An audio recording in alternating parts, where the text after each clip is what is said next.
दोस्तों, स्वागत है आप सभी का आज की बड़ी और महत्वपूर्ण खबरों में। अगली खबर आ रही है, भारतीय सेना ने पाकिस्तान को सबक सिखाते हुए उनकी 4 चौकियां तबाह कर दी है। जानेंगे खबर को विस्तार से। अगली बड़ी खबर आ रही है, महाराष्ट्र औरंगाबाद में मजदूरों के ऊपर से ट्रेन गुजर गई, जिसकी वजह से 14 मजदूरों ने अपनी जान गंवा दी। प्रधानमंत्री ने ट्वीट करके दी जानकारी। खबर पर विस्तार से चर्चा करेंगे, लेकिन उससे पहले कोरोना वायरस लॉकडाउन के बीच एक अच्छी खबर सामने आ रही है। कर्नाटक में 2672 पदों पर पुलिस भर्ती, 12वीं पास भी कर सकते हैं अप्लाई। जानेंगे खबर को विस्तार से। सुप्रीम कोर्ट ने शराब की होम डिलीवरी पर बड़ा बयान दिया है। जानेंगे इस खबर को भी विस्तार से, लेकिन उससे पहले एक बड़ी खबर आ रही है। अक्षय कुमार की फिल्म लक्ष्मी बम को OTT प्लेटफॉर्म पर रिलीज करने के लिए मंजूरी मिल गई है। इस खबर पर करेंगे चर्चा विस्तार से। दोस्तों, आज हम अपनी इस वीडियो में इन्हीं सभी महत्वपूर्ण खबरों के बारे में बताने वाले हैं, तो वीडियो को आखिर तक जरूर देखते रहिए ताकि आपसे कोई खबर मिस ना हो। और हाँ, हमारी इस वीडियो को लाइक करना बिल्कुल ना भूले। ऐसे ही लाइव खबरों से जुड़े रहने के लिए हमारे चैनल न्यूज हिंदी लाइव को सब्सक्राइब कर लीजिए ताकि दिन भर की कोई भी खबर आपसे मिस ना हो। खबरों को विस्तार से जानने से पहले जान लेते हैं देश में क्या है कोरोना का हाल। चीन की वुहान शहर से शुरू हुआ कोरोना वायरस का कहर धीरे धीरे लगभग 200 से ज्यादा देशों में फैल चुका है। चीन के बाद इटली और अमेरिका का हाल बहुत ज्यादा बुरा है। दुनिया में अभी तक 39,32,623 से ज्यादा लोग कोरोना संक्रमित हो चुके हैं, तो वही 2,71,017 लोग अपनी इस बीमारी के कारण अपनी जान गंवा चुके हैं। दोस्तों, बात अगर भारत की जाए तो भारत में अब तक 56,342 से ज्यादा कोरोना संक्रमित मरीज पाए चुके हैं, तो वही 16,540 लोग इस बीमारी से ठीक हो चुके हैं। लेकिन इन सबके बीच 1,886 लोगों की मौत हो चुकी है। भारत में महाराष्ट्र और दिल्ली जैसे राज्यों में सबसे ज्यादा कोरोना संक्रमित मरीज पाए गए हैं। तो चलिए बढ़ते हैं अपनी अगली बड़ी खबर की तरफ। जी हां, भारतीय सेना ने पाकिस्तान को सबक सिखाते हुए बढ़िया कार्रवाई की है। जानकारी के लिए बता दें कि गुरुवार के दिन पाकिस्तानी सेना ने नियंत्रण रेखा का उल्लंघन किया। यहां पर पाकिस्तानी सेना ने कस्बा किरनी और शाहपुर सेक्टर के 10 से अधिक गांवों पर गोले बरसाए। शाहपुर सेक्टर के आखिरी गांव सोकर में पाकिस्तान ने 50 से अधिक मोर्टार दागे, जो कि लोगों के घरों के ऊपर और आसपास गिरे। अभी तक मिली जानकारी के मुताबिक करीब 6 मकानों को नुकसान पहुंचा है। पाकिस्तान की नापाक हरकत का भारतीय सेना ने भी मुंहतोड़ जवाब दिया। भारतीय सेना ने जवाबी कार्रवाई करते हुए पाकिस्तान की राजा, रानी, रिंग कटूर, बेगम आदि चौकियां तबाह कर दी है। इस जवाबी कार्रवाई में पाकिस्तान की कई सैनिकों को मारे जाने की खबर भी आ रही है। इन चौकियों से धूल का गुब्बारा और धुआं उठता देखने से वहां भारी नुकसान की पुष्टि हो रही है। जहां पूरी दुनिया कोरोना वायरस के कहर से जूझ रही है, तो वहीं पाकिस्तान की तरफ से इस तरह की नापाक हरकतों को अंजाम दिया जा रहा है। लेकिन भारतीय सेना भी बिल्कुल पीछे नहीं है, पाकिस्तान की हर नापाक हरकतों का जवाब दे रही है। अगली बड़ी खबर आ रही है महाराष्ट्र राज्य से, जहां पर महाराष्ट्र के औरंगाबाद में मजदूरों के ऊपर से ट्रेन गुजर गई, जिसकी वजह से 14 मजदूरों की मौत हो गई। जी हाँ, ये दर्दनाक घटना महाराष्ट्र के औरंगाबाद में हुई। पहले ही देश कोरोना वायरस जैसी महामारी से जूझ रहा है, उसके बाद इस तरह की घटना झकझोर कर रख देती है। कोरोना वायरस के कारण लगे लॉकडाउन की वजह से सबसे ज्यादा परेशानी प्रवासी मजदूरों को ही हो रही है, जो घर जाने के लिए हर तरह की कोशिश कर रहे हैं। इसके लिए सरकार ने भी कदम उठाते हुए कई ट्रेनें चलाने का फैसला किया है। महाराष्ट्र के औरंगाबाद में शुक्रवार सुबह प्रवासी मजदूरों के ऊपर से मालगाड़ी गुजरने से 14 लोगों की मौत हो गई है। इस दर्दनाक घटना में 5 लोग घायल होकर अस्पताल में भर्ती है। इस दर्दनाक हादसे पर प्रधानमंत्री ने दुख जताया है और जानकारी दी है कि उन्होंने रेल मंत्री पीयूष गोयल से बात की है। देश के प्रधानमंत्री नरेंद्र मोदी ने हादसे के बाद ट्वीट करते हुए कहा है कि महाराष्ट्र के औरंगाबाद में ट्रेन हादसे में जिन लोगों की जान गई है, उनके बारे में सोचकर काफी दुख हुआ है। मैंने रेल मंत्री पीयूष गोयल से बातचीत की है, वो इस घटना पर पूरी तरह से नजर बनाए हुए है।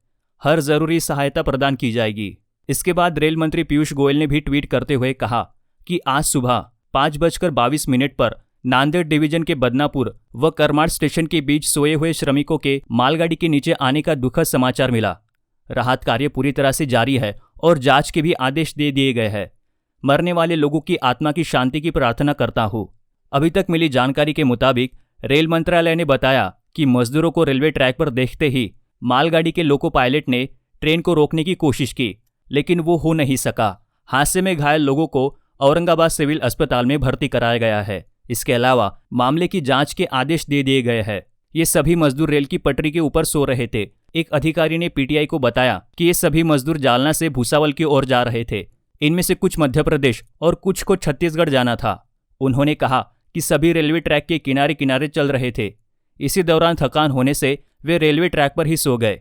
कोरोना वायरस लॉकडाउन के बीच एक खुशी भरी खबर आ रही है। जी हां, कर्नाटक स्टेट पुलिस ने Karnataka special reserve police constable के लिए 2672 पदों पर भर्ती के लिए आवेदन मांगे हैं। इस भर्ती के लिए 12वीं पास उम्मीदवार भी आवेदन कर सकते हैं। भर्ती के लिए आवेदन करने की आखिरी तारीख 15 जून 2020 निर्धारित की गई है।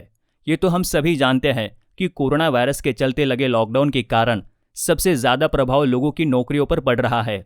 लॉकडाउन खत्म होने के बाद लोगों को सबसे ज्यादा जरूरत रोजगार की होने वाली है। जानकारी के लिए बता दें कि KSP, KSRP रिक्रूटमेंट के लिए उम्मीदवार के पास CBSE, ICSE, स्टेट बोर्ड या फिर किसी मान्यता प्राप्त बोर्ड से 12वीं पास का सर्टिफिकेट होना अनिवार्य है। इस नौकरी के लिए 18 वर्ष से 25 वर्ष की गई है। उम्मीदवारों का चयन लिखित परीक्षा और फिजिकल टेस्ट के आधार पर किया जाएगा। नजर डालते हैं इस वक्त की अगली बड़ी खबर पर। जी हां, सुप्रीम कोर्ट ने शराब की होम डिलीवरी को लेकर बड़ा बयान जारी किया है। जैसे जैसे कोरोना वायरस के मामले कम हो रहे हैं, कुछ चीजों पर छूट दी जा रही है। हाल ही में कुछ राज्य सरकारों ने शराब की दुकानों को लेकर कुछ गाइडलाइंस जारी की थी, जिसके तहत कई जगह पर शराब की दुकानें भी खोली गई थी। लेकिन शराब की दुकानें खोलते ही स्पेशल डिस्टेंसिंग की धज्जियां उड़ने लगी, जिसकी वजह से कई जगहों पर शराब की दुकानों को बंद करवाना पड़ा। शराब की दुकानें खोलने के आदेश से पहले से ही सभी राज्य सरकारों ने कहा था कि अगर सोशल डिस्टेंसिंग का पालन नहीं किया गया तो सख्ती से कार्रवाई की जाएगी। देश की राजधानी दिल्ली में शराब की दुकानें खोलने के पहले दिन ही सामाजिक दूरी की काफी धज्जियां उड़ाने की वजह से मुख्यमंत्री अरविंद केजरीवाल ने शराब के मूल्य पर स्पेशल कोरोना फीस लगाने का ऐलान किया था, जिससे शराब की कीमत 70% बढ़ गई। कई और राज्यों ने भी शराब पर सेस लगाने का फैसला लिया है। अब खबर आ रही है, उच्चतम न्यायालय ने सोमवार को शराब की बिक्री पर स्पष्टता की मांग वाली याचिका को खारिज कर दिया। याचिका में लॉकडाउन के दौरान शराब की बिक्री के दौरान अदालत से सामाजिक दूरी को सुनिश्चित करने की मांग की गई थी। हालांकि अदालत ने राज्य सरकारों को शराब की होम डिलीवरी पर विचार करने को कहा है।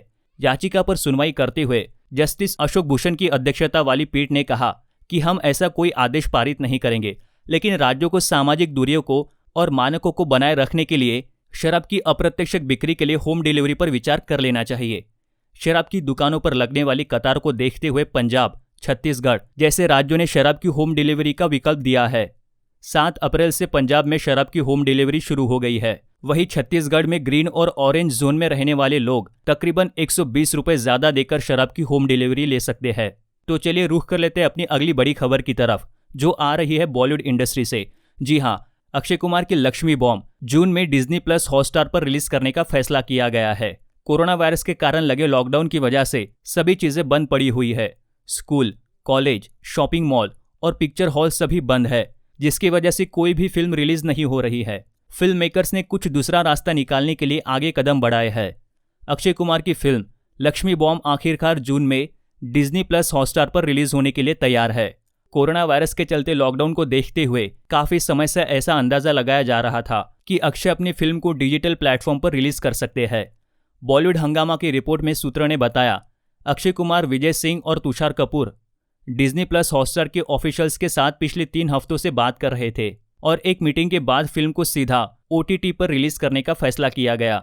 रिपोर्ट में यह भी बताया गया कि फिल्म से जुड़े सभी लोगों ने थिएटर में ना रिलीज करने के फैसले पर सहमति दी है। उस रिपोर्ट में यह भी बताया गया कि फिल्म की शूटिंग 2019 नवंबर के महीने में ही समाप्त हो गई थी। थोड़ा बहुत जो काम बचा था उसे फरवरी के महीने में शूट कर लिया गया था। डायरेक्टर राघव लॉरेंस हैदराबाद में फिल्म की फाइनल एडिटिंग और पोस्ट प्रोडक्शन पर काम कर रहे हैं। सूत्रों से मिली जानकारी के मुताबिक डिजिटल और सैटेलाइट राइट्स मिलाकर इस डील की कीमत 90 से 100 करोड़ तय हो गई है, जिसके साथ अभी म्यूजिक राइट्स भी है।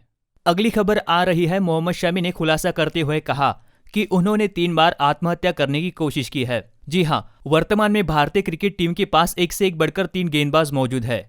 एक समय ऐसा हुआ करता था जब भारतीय टीम के पास बने भाइयों की तो कोई कमी नहीं थी, लेकिन तेज गेंदबाजों की कमी हमेशा रहती थी। लेकिन अब इस समय पूरी तरह से बदल चुका है। भारतीय टीम के पास अब जसप्रीत बुमराह, मोहम्मद शामी, भुवनेश्वर कुमार और दीपक चहर जैसे शानदार गेंदबाज मौजूद है। आपको ये जानकर बड़ा अजीब लगेगा कि एक ऐसा समय भी आया था जब भारतीय तेज गेंदबाज मोहम्मद शामी ने 3 बार आत्महत्या करने की कोशिश की थी। एक समय ऐसा हुआ करता था जब मोहम्मद शामी को सिर्फ टेस्ट मैच में ही गेंदबाजी का मौका मिलता था, लेकिन आज वो भारतीय क्रिकेट टीम में एक दिवसीय और टी20 मैचों में भी शानदार गेंदबाजी करते हैं। कुछ दिन पहले रोहित शर्मा के साथ इंस्टाग्राम लाइव में शमी ने एक चौंकाने वाला खुलासा किया था। बातचीत के दौरान उन्होंने बताया कि कुछ समय पहले निजी जिंदगी में चल रही उथल पुथल से वो इतना अधिक परेशान हो गए थे कि उनके मन में 3 बार आत्महत्या करने का विचार भी आ गया था। यहाँ पर उन्होंने बताया कि जब वर्ल्ड कप 2015 के दौरान उनको चोट लगी तो उसे रिकवर करने के लिए उन्हें 18 महीने का वक्त लग गया। शमी ने कहा उन्होंने फिर से क्रिकेट खेलना शुरू कर दिया है और फिर उन्हें कुछ निजी समस्याओं से गुजरना पड़ा। उससे वो इतना अधिक परेशान हो गए थे कि जिंदगी खत्म करने के बारे में सोच लिया था।